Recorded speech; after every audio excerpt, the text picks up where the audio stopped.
From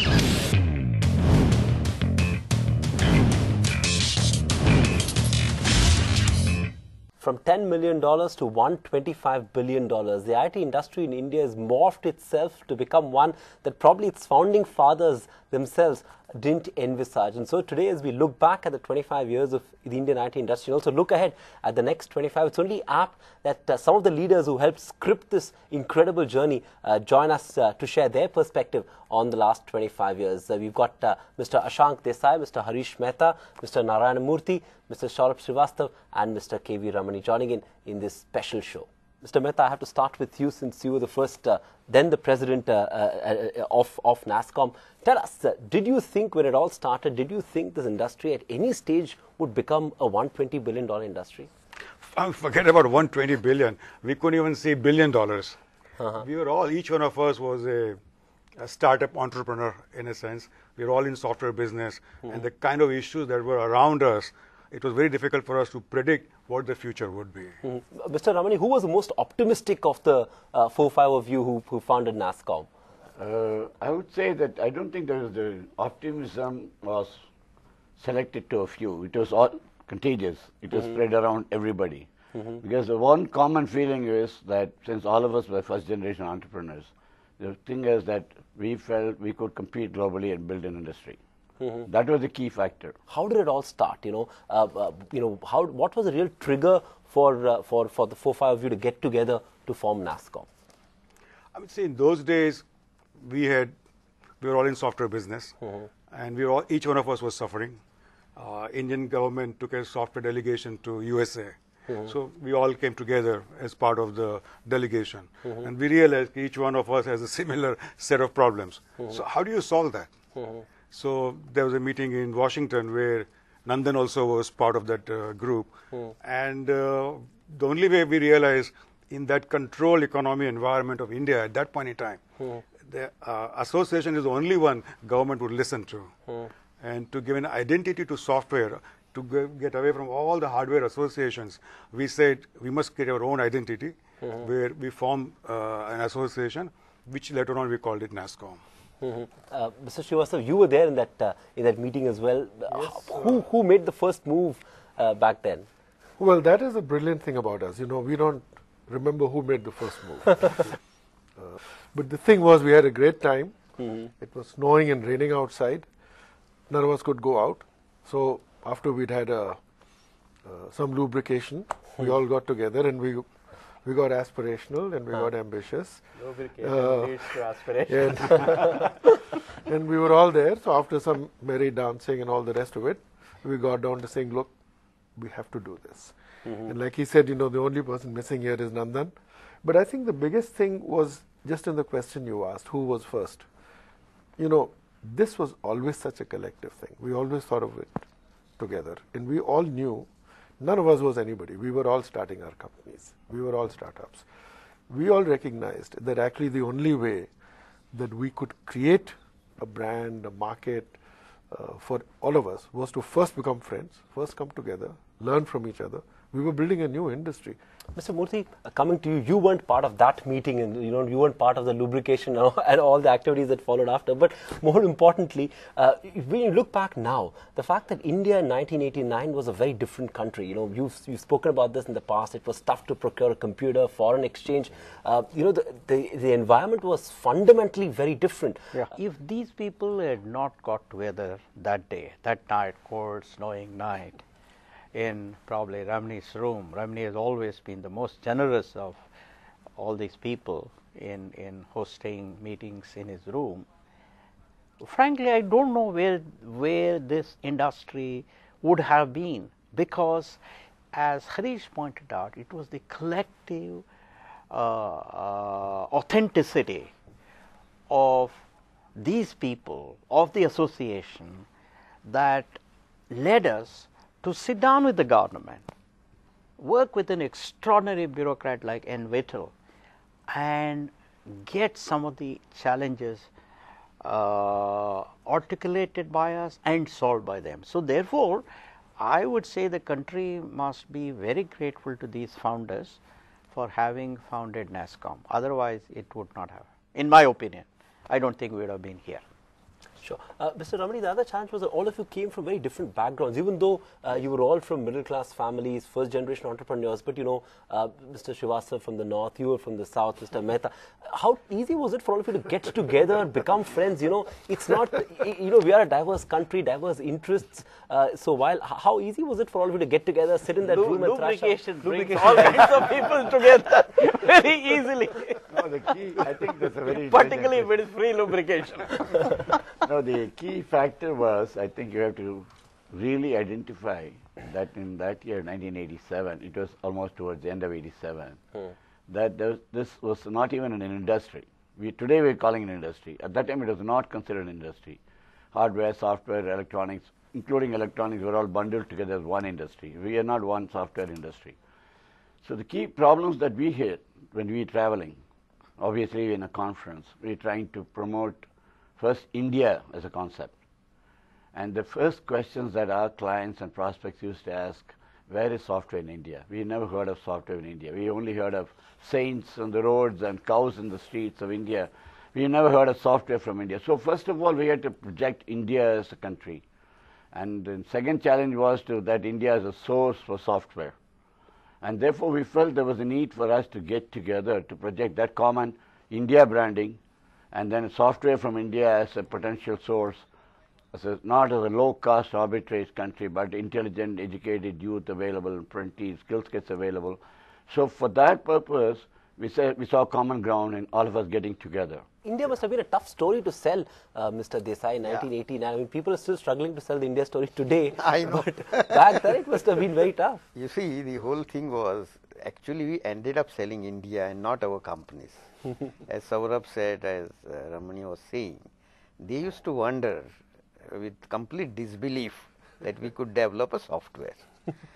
So they probably thought we had come to buy software from them or something like that. But when they realized that we were really trying to do, they were really wondered. They really wondered whether we could do it. There was a complete disbelief. So we had to prove it to them that yes, we are good people, we can do something about it. And that was the biggest challenge. And that's where this association coming together, going as one piece, and everybody is talking same thing, that is important. I still remember we used to have some 3 or 4 common slides created by NASSCOM, which we could be using, you know. So idea was to go as a one force.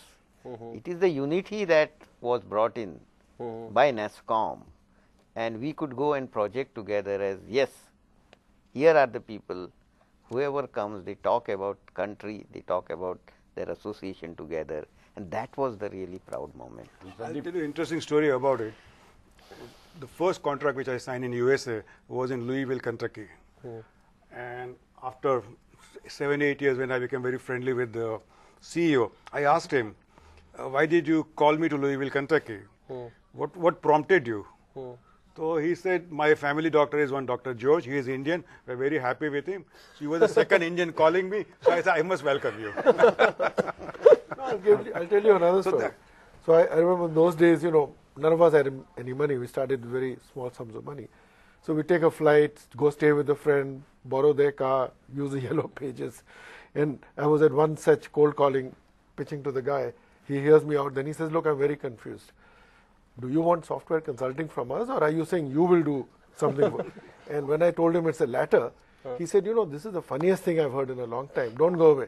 I'm going to call my partners. We'll take you out for lunch. Yeah, there are also these stories. One more anecdote, it might be of interest, that Devang Mehta, who was at the time the executive director, he used to put out 2 slides. One is said that since India invented zero. So if you had patented zero, we'll be getting 50% of the global IT revenues today. Okay, because we didn't invent it. We are the country which invented zero. The second joke was that to take seriously, that he says that India was the first country who started using mouse, which was the vehicle of our Lord Ganesha. So we had to create those anecdotes to make them understand contextually what we're speaking. Since you have spoken on Devang Mehta, I have to ask Mr. Mehta, since it was you who kind of brought him in as a first executive director, and you know, who was a very active president and played a key role in shaping the industry. looking back, it was one will have to say it was an unusual choice, not a probably very obvious choice. What prompted you to get Devang then as executive director? It was very difficult in those days, or even today also, to find someone to run NASSCOM secretariat. Devang, I knew him because he used to write in Economic Times. Correct. And he used to write well about software industry. He had a soft corner. He was a graphics expert and chartered accountant. So when I met Devang, he was a EDP manager at Orissa Cement. I said, have you ever considered working for NASSCOM? He was very patriotic, and he said, but I'm earning X because market salaries were very high. Can NASSCOM afford me? So I go back to my team, and everybody said, we have to pay for talent in some sense. So we can't pay the market salary, but let's make a deal with him. We'll pay X for 4 days. 3 days he can be a consultant and earn the differential money. And that's where Devang agreed to join. When he joined, he was 29 years old. We took a big bet on him. But it paid off. So Murthy, Mr. Mehta was talking about he was a chartered accountant. He had dabbled in various things, a very diverse sort of a background. Was that a tough decision to take and to such a young person, 29? Was that a tough decision back? Well, you know, first of all, the industry was in its infancy. The association was in its infancy. Third, there was no money. Fourth, in the meeting that we had with Devang, he came across as an extraordinary individual with panache, you know, with great ideas. He could spice up stories. He could make convincing arguments. And we said, look, our challenge today is to first make our government aware of the extraordinary potential of this industry. And therefore, if we have such a competent person as the executive director under, of course, Harish, of this association, then we felt that we had a decent chance of arousing the interest of an extraordinary bureaucrat like Mr. N. Vittal that I pointed out earlier. So therefore, also remember the average age of our industry itself was very low all along. Therefore, for us, meeting a 29-year-old man who said he could scrape the skies was not that much of an impossible task, because at least I have always believed in the adage, a plausible impossibility is better than a convincing possibility. That's how we chose. I mean, of course, we all supported Harish in choosing Devang. He created an Harish is a good excitement talent where spotter. it was. He created an excitement where it was not there earlier. I think that is one word that I describe him. He created that this industry is going. He created this slogan, which is we used to have roti kapda or makan. He changed it and so he put the bandwidth in it. I mean, he had this uncanny ability to create an excitement through a communication. He himself was a good communicator.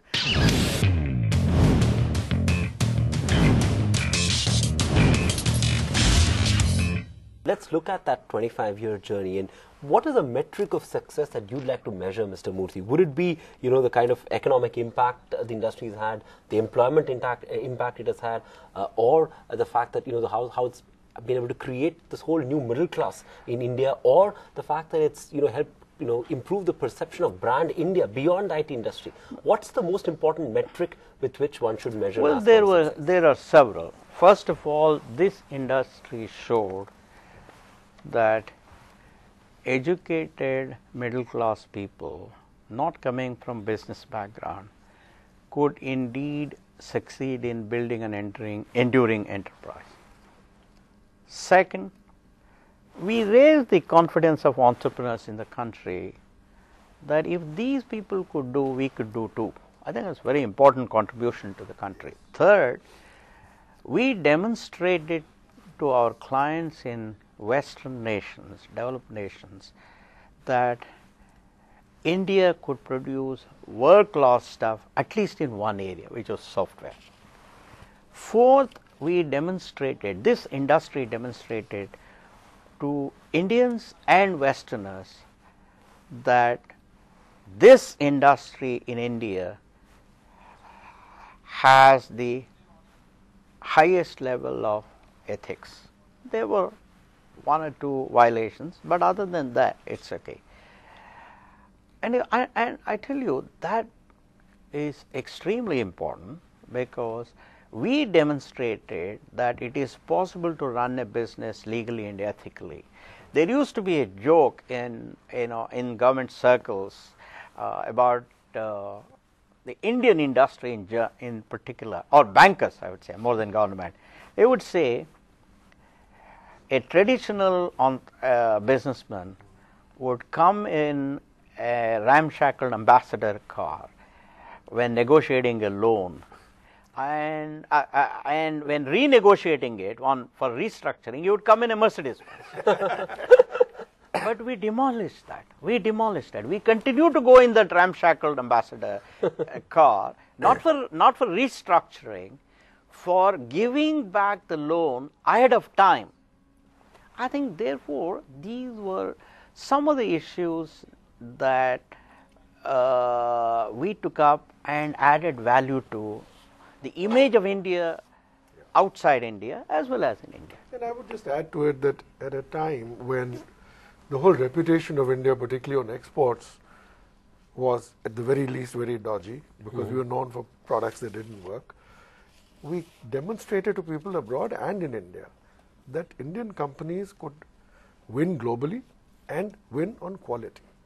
And that was a key differentiator, I think, we But Mr. Ramani, did you then anticipate the parallel effects on consumption, the fact that there'd be so many ancillary industries that the IT industry would potentially support the parallel effect on our GDP growth as well? Did you anticipate all this back then? To be frank, no. We did not think beyond our own businesses. Collectively, we are NASSCOM, but when we went back, we were worried about our own company's revenues, projection, growth rate, profitability, and our own, hiring people, retention of people, getting the quality, and we are spending more time on those company-specific issues. We are not looking at the impact that will have on the larger Indian economy, GDP growth rate. But today I can tell you proudly, yes, we have reached $120 billion. We created 3 million high-paying jobs in this industry directly. We have more than 10.5 million people who are employed as ancillary to this industry, and that's a huge force as a part of the GDP, and in a way is a kind of ripple effect on the whole economy. So Mehta, what about the fact that the governance template, the point that Mr. Ramani was making earlier, the fact that a bunch of first generation entrepreneurs who were essentially competing with each other in the marketplace and yet were collaborating to further the cause of the industry. In that sense, was that one of the key achievements as well of NASSCOM, the fact that they could show that a bunch of entrepreneurs can do ethical business and yet further the interests of shareholders? Oh, absolutely. See, because we are working together and the government was making the changes, like Mr. Vittal was making changes, our industry started growing 40%, 45%. So the principle of saying by sharing the pie gets bigger. There's more room for each one of us, as well as new one can join in. So that got ingrained in the NASSCOM way of doing things. And today also, that principle is very solid. So from that perspective, it added huge value. But Mr. Desai, it doesn't happen in other industries. Part of the reason is probably software wasn't as regulated as some of the other industries were. But even then, is it to do with the kind of people who were representing companies in the industry, or is it the fact that these were first generation entrepreneurs? What is it that that made it unique about the IT industry and NASSCOM more specifically? See, there is on lighter vein, people say, which may have some truth, that IT industry grew because government didn't know anything about it. But that apart, IT and beauty. IT and beauty, of course, both.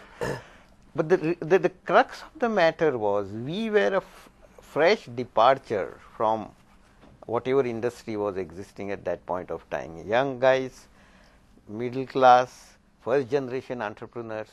So the kind of behavior that we were displaying towards government and bureaucracy was completely a fresh departure.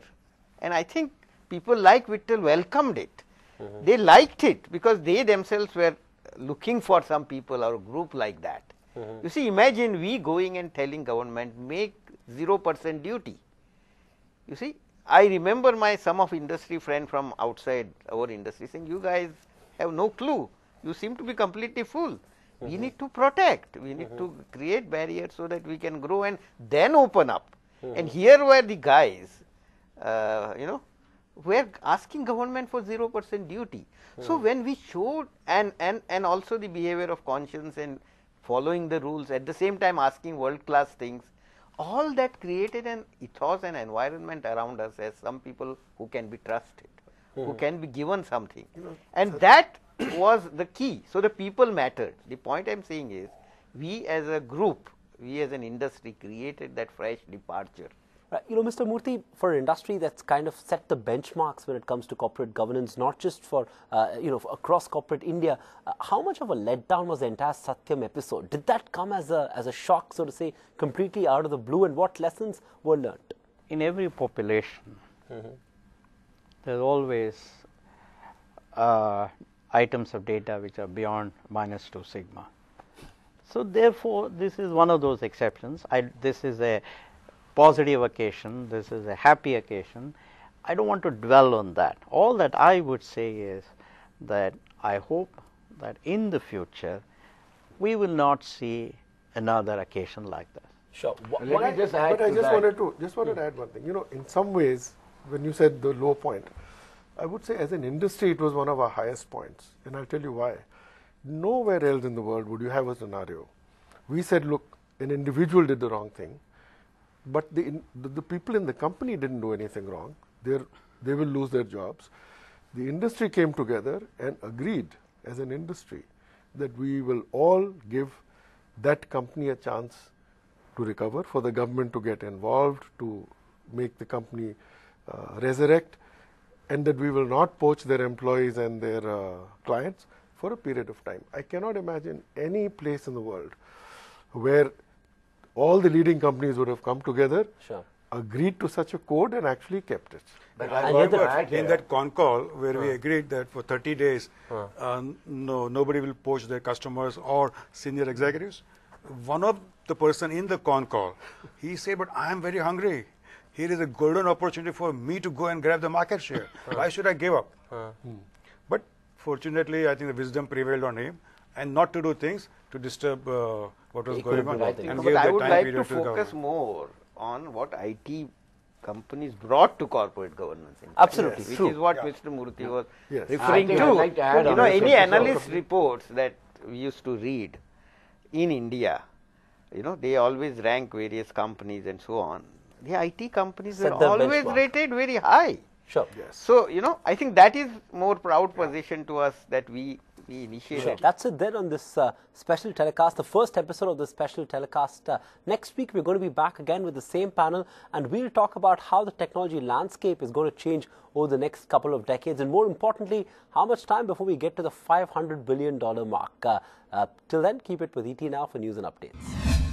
I think big data and analytics will provide more and more opportunity for insights, because those insights will be very, very important for company A to distinguish itself vis-a-vis company B. So I believe that smaller startups, IP-driven companies will emerge, like you have auto service garages around the country, thousands of them.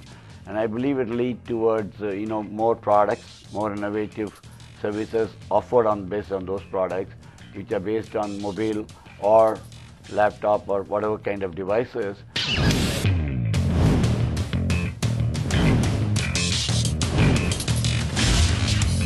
Find us on Facebook at facebook.com/ETNow, and don't forget to click the like button. You can also follow us on Twitter at ETNowLive. To stay updated with all our programming, hit the subscribe button on our YouTube channel by logging on to youtube.com/user/ETNow.